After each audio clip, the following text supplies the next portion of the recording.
al sindicalista, lo mata por guerrillero, para que no tiene el obrero. La zona veredal transitoria de normalización Antonio Nariño acoge a excombatientes de los frentes 17, 25, 51, 53 y la compañía José María Carbonell. Muchos de ellos, de origen campesino, se integraron a la lucha armada con la intención de un país más justo y equitativo. Es la historia de alias Fernando Ordóñez, quien combatió al lado de alias Jorge Briceño o el Mono Jojoy, comandante del bloque oriental. Mira, yo ingresé a la FARC en el año del 85, el 13 de diciembre del 85 llegué acá a la FARC. Producto de la violencia que el Estado llevaba desatando en cabeza de, o en su estrategia contrainsurgente de eliminar al opositor político, no por la vía política, sino como se dio en ese tiempo, por la vía física, con la teoría de todo aquel que pensara diferente, pues era catalogado enemigo, y ese enemigo no había que confrontarlo políticamente, sino eliminándolo físicamente. En ese momento ya estaba, digamos, el desplazamiento forzoso de la gente por medio de la guerra, por medio de la violencia, con los mecanismos que el Estado buscó y las clases dirigentes y políticas de este país buscó para desplazar al campesino que tenía sus tierritas en áreas que eran productivas, que garantizaban la producción. Y todos vemos que desde más o menos desde el 68, 65, pues la gente se decía de que Colombia era una región totalmente agraria, ¿sí?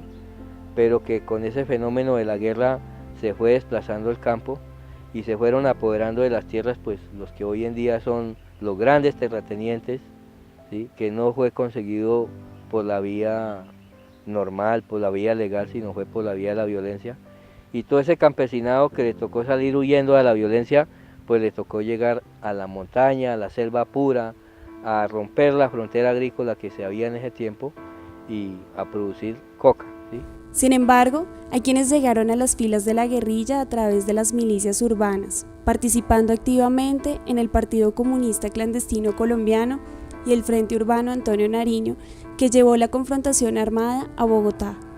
En ese sentido, varios de ellos tienen carreras universitarias o han cursado varios semestres en instituciones de educación superior, como alias Laura, que se graduó de Química en una universidad de la capital. Entonces, más que, digamos, el hecho de ser hombre o mujer, uno se vincula al movimiento es en el sentido de dar la pelea por una nueva Colombia democrática, justa, ¿sí? Con derechos para todos, ¿sí? Ya digamos que una de las cosas que se encuentra uno aquí es que no hay discriminación, ¿sí? Contrario a lo que ve uno en la sociedad capitalista. Aquí pues siempre en los documentos está establecido que los hombres y las mujeres son iguales, ¿sí? Pues ha habido mucha tergiversación de parte de los medios de comunicación que hoy en día se han venido rompiendo gracias a la posibilidad que se ha dado de que mucha gente venga, ¿sí? Y conozca, ¿sí? Conozca quiénes somos, gracias también, digamos, al papel que han jugado los medios alternativos, ¿sí? Y la gente que ha venido a dar como la otra cara de la verdad. Las edades pueden variar, pero los sueños de comerse el mundo no. Han dejado los fusiles por los libros, han abandonado el entrenamiento y las tácticas de estrategias militares por retomar sus estudios, jugar fútbol, aprender a bailar, pero sobre todo, estudiar muy bien los acuerdos logrados entre el gobierno y la guerrilla en La Habana, el texto que da el punto de no retorno a la lucha armada. Entonces mucha de la gente que viene con la idea de pronto de que los guerrilleros somos algo así como máquinas de guerra, ¿sí?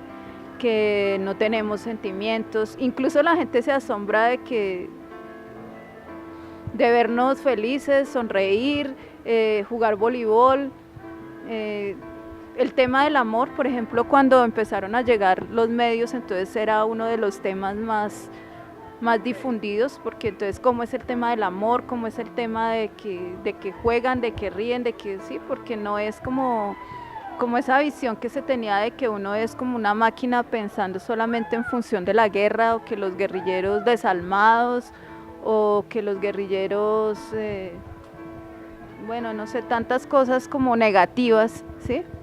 Pues como dentro de la guerrilla pues llega mucha gente de diversas partes y pues con machismo normalmente que hay dentro de la sociedad. Entonces, o sea, se quería tratar a la guerrillera como si ella no pudiera, como si algunas personas, ¿no? Cuando la ideología de nosotros no es esa. Pero pues obviamente tenemos documentos que son los que nos rigen y son los que corrigen pues a cualquier persona que esté totalmente salida del tema. Y si algún guerrillero pues venía a hacer esa clase de propaganda como a discriminar a las guerrilleras y a tratarlas pues como si fueran una persona que no pudieran hacer nada o como si fueran menos que un hombre, pues obviamente que se tomaban correctivos y se ponían en el lugar. Bueno, aquí dentro del movimiento esencialmente la proyección que uno tiene es la de avanzar, o sea, la de ir construyéndose también, de ir formándose, o sea, aquí también está la cuestión del estudio, ¿sí? O sea, de lo que uno llama como, sí, construirse o formarse a sí mismo, ¿sí? Con el sentido ya no tanto individual como lo haría uno desde la sociedad capitalista de que es la construcción o la educación o la formación en el terreno individual, sino que se hace también esa formación y ese avance, pero en función de un colectivo. Sacaron los guerrilleros de la sierra, las algas de las plantaciones bananeras. Pues aquí en el movimiento siempre ha habido igualdad frente a los derechos de los hombres y las mujeres, y esencialmente la vinculación ha sido pues por la necesidad de trascender en la lucha, en la transformación de la sociedad, ¿sí? O sea, en el sentido de que uno no encuentra como otras vías. Sí, realmente pues es una familia porque nos tratamos como familia, ¿no? Con el respeto, o sea, con todo. Y es muy bueno porque hay una armonía dentro de nosotros los guerrilleros que en otras partes es muy diferente pues adquirir, ¿no? Por la cantidad de personal, adquirir una armonía y esa fraternidad entre todos es muy difícil de encontrar. Bueno, pues uno de los estigmas más grandes que tenemos nosotros es que somos una organización terrorista, que violamos todo tipo de derechos humanos, ¿cierto? Pues uno se pone a mirar y pues eso es lo que le han infundido los medios de comunicación a todo el pueblo colombiano. Alias Gregory pasa su tiempo al frente de la primera Escuela Nacional de Comunicaciones.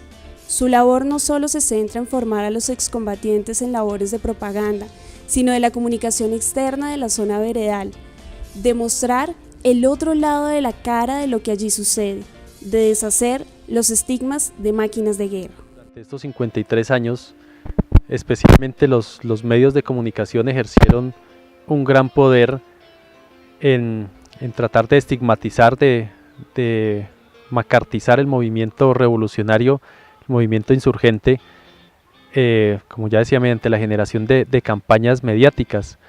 Pero si uno analiza, especialmente durante el gobierno de Álvaro Uribe Vélez, fue donde se hizo mayor énfasis en estas campañas, que siendo serio y siendo objetivo a las FARC, en este campo sí uno puede decir que fue donde nos golpearon más fuerte.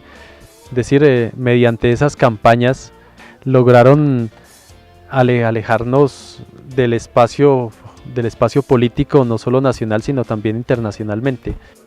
En sí todo esto para delegitimar nuestra lucha política, nuestra lucha de transformación, por la cual estamos nosotros aquí internamente luchando en esta organización revolucionaria comunista. Entonces son muchos los estigmas, pero diría uno, esa estrategia que ellos utilizaron, que también la han utilizado, uno puede señalar que especialmente el fascismo, que es repetir una mentira 1000 veces hasta que logran incidir en la mente de los colombianos y tratar de convertirla en una verdad, que es lo que estamos haciendo ahorita, tratando de, con todas las dificultades del caso, tratando de invertir esa balanza y salir, que ya lo estamos haciendo, como decíamos nosotros al comienzo mejor dicho, cuando empezaron los diálogos en La Habana, de romper ese cerco mediático. Entre las largas jornadas de trabajo, que inician a las 4:45 de la mañana con el primer tinto y finalizan a las 6 de la tarde con el ocaso del cielo, los excombatientes pasan el día conversando y compartiendo sus expectativas. Muchos de ellos cuentan historias de trincheras, de victorias y derrotas, y de las pérdidas humanas que como familia lloran.